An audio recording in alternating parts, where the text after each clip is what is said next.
What if the most dangerous thing happening to Americans right now is not crime? It is not debt.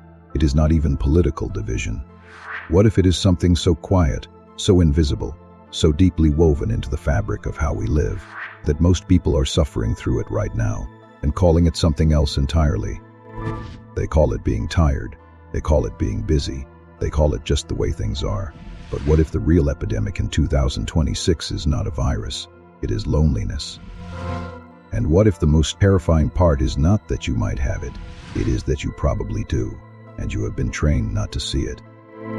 Welcome back to Clear Brain Maps, where we decode the science behind your daily decisions. In 2023, the United States Surgeon General, Dr. Vivek Murthy, did something that had never been done before in American history. He issued an 81-page advisory declaring loneliness a public health epidemic, not a lifestyle issue, not a personal problem, an epidemic, the same word we use for COVID. He cited research showing that lacking social connection increases your risk of premature death by 26%, that chronic loneliness has the same health impact as smoking 15 cigarettes a day. Let that sink in. And here is the number that should stop you cold. More than half of Americans, 58%, report feeling lonely on a regular basis, not occasionally, not after a hard week, regularly. So here is the question nobody is asking. If loneliness is this widespread, why does everyone around you look like they are doing just fine? Before we go deeper into the why, I have put a poll on your screen. Be honest. Do you personally feel the weight of this epidemic in your daily life? Truth number one. Modern loneliness does not look like what you think it looks like. When most people hear the word lonely, they picture an elderly person sitting alone in a room, but that is not the loneliness consuming this generation. The new loneliness looks like 400 Instagram followers and no one to call when something really goes wrong. It looks like being surrounded by coworkers for 8 hours a day and going home feeling completely unseen. It looks like being in a relationship, technically, and still feeling profoundly alone inside it.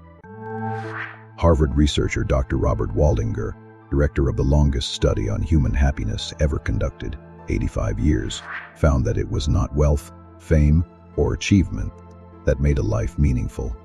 It was the quality of relationships, not the quantity, not the performance of connection, the actual depth, and by that measure, how are you doing, really? Let us look at what has actually happened to us.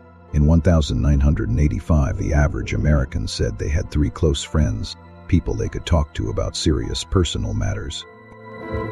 By 2021, that number had dropped to 1, and 15% of men reported having 0 close friends. 0. Murthy researchers studying what they call continuous partial attention, the state most Americans live in now, half present everywhere, fully present nowhere, found that this constant fractured state does not just affect productivity, fundamentally degrades our capacity for deep emotional connection, because connection requires presence, and presence has become the scarcest resource in America. Seeing these numbers is a wake-up call. I have put a poll on your screen to see how we compare to the national average. How many 2 a.m. friends, people you can call in a crisis, do you truly have? Cause number 1. We replace communities with audiences. Membership in neighborhood groups, bowling leagues, and local clubs has declined by 50% since the 70s. We replaced belonging with performing. On social media, instead of being known, you are watched. Cause number 2. The economy of attention runs on your isolation. Netflix CEO Reed Hastings said in 2017 that their biggest competitor was sleep. But he missed the real one, your social life. Every app, every algorithm is designed to capture you, not connect you. What keeps you captured? Anxiety, FOMO, outrage. MIT researcher Sherry Turkle concluded, we expect more from technology and less from each other. We are outsourcing connection to machines that profit from our disconnection. And the lonelier we get, the more we scroll. Who benefits from that loop? And are you still inside it right now? Loneliness just sadness. It activates what neuroscientists call the threat response. Your body interprets prolonged isolation as physical danger. It floods your system with cortisol, disrupts your sleep. It increases inflammation. Loneliness increases mortality risk more than obesity or air pollution. And the detail that is almost impossible to sit with, lonely people often cannot tell they are lonely. Because the brain adapts.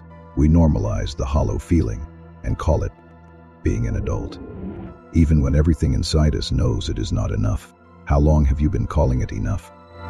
We need to stop normalizing this silence. I have put a poll on your screen. Do you agree that we need to prioritize third places and real-world connection over digital growth? Connection is not a luxury. It is as necessary to survival as food, water, or air. America spent 50 years dismantling the neighborhoods where people knew each other's names, and the cafes where conversations meant everything. We replaced it all with productivity.